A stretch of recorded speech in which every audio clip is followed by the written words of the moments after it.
Roald Dahl, The Witches, Chapter 6, The Meeting.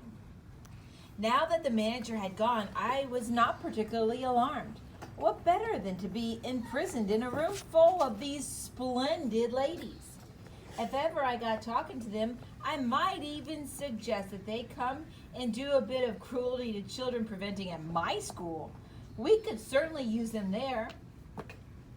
If they came, talking their heads off, as women always do when you get a whole bunch of them together, they began milling around and choosing their seats, and there was a whole lot of stuff like, "Come and sit next to me, Millie dear," and, "Oh, hello, Beatrice.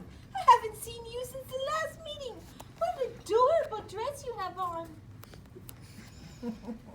I decided to stay where I was. I let them go on and on with their meeting. Well, I got on and on with my mouse training. But I watched them for a while longer through the crack in the screen, waiting for them to settle down. How many were there? Well, I guessed about 200. The back rows filled up first. They all seemed to want to sit as far back from the platform as possible. In the middle of the back row, there was a lady wearing a tiny green hat who kept scratching the nape of her neck. She couldn't leave it alone. It fascinated me the way her fingers kept scratching away at the hair at the back of her neck. Had she known somebody was watching her from behind, I'm sure she would have been so embarrassed. I wonder if she had dandruff.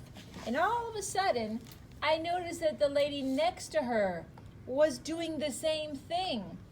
And the next one, and the next one. The whole lot of them were doing it. They were all scratching away like mad at the hair on the backs of their necks. Did they have fleas in their hair? More likely it was nits. A boy at school called Ashton had nits in his hair last term, and the matron had made him dip his whole head in turpentine. It killed the nits all right, but it nearly killed Ashton as well. Half the skin came away from his scalp. I began to be fascinated by these hair-scratching ladies. It's always funny when you catch someone doing something coarse and she thinks no one's looking. Nose picking, for example, or scratching her bottom. Hair scratching is very nearly as unattractive, especially if it goes on and on. So I decided, it had to be nits. Then the most astonishing thing happened. I saw one lady pushing her fingers up underneath the hair on her head. And the hair, the entire head of hair, lifted upwards all in one piece. And the hand slid underneath the hair. And she went on scratching. She was wearing a wig.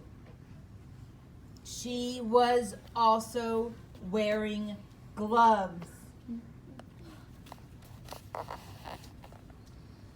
I glanced around swiftly at the rest of the now seated audience. Every one of them was wearing gloves. My blood turned to ice. I began to shake all over. I glanced frantically behind me for the back door to escape through. There wasn't one. Should I leap out from behind the screen and make a dash for the double doors? Those double doors were already closed, and I could see the woman standing in front of them. She was bending forward and fixing some sort of metal chain around the two door handles. Keep still, I told myself. No one has seen you yet. There's no reason in the world why they should ever come looking behind the screen.